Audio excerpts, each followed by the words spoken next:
আসসালামু আলাইকুম। আজ রান্না করে দেখাবো মসুর ডাল। তাহলে চলুন দেখা যাক। আমি মসুর ডালে পেঁয়াজ কুচি দিয়ে দিলাম রসুন কুচি। এবার দিয়ে দেব মরিচ ফালি,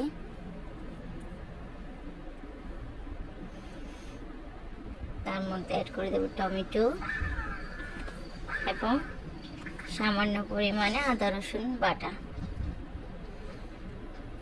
এবার দিয়ে দিব আমি এটাতে পরিমাণ মতো লবণ,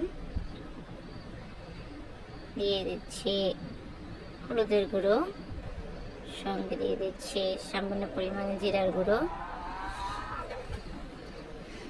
এবার দিয়ে দিচ্ছি পরিমাণ মতো পানি। এবার আমি সিদ্ধ করার জন্য চুলাতে বসিয়ে দিলাম।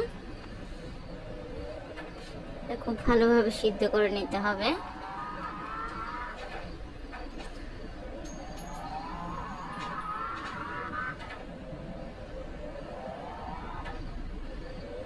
ভালোভাবে সিদ্ধ করা হলে আমি এটা বাগার দেওয়ার জন্য প্রস্তুত করে নিব।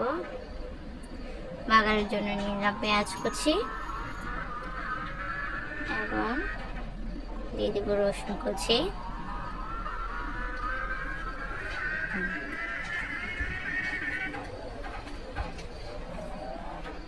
এবার আমি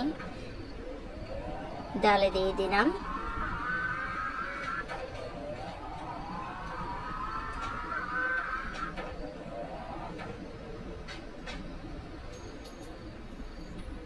ব্যাস আমার তৈরি। আমি এবার ধনেপাতা দিয়ে ডালটা নামিয়ে নেব।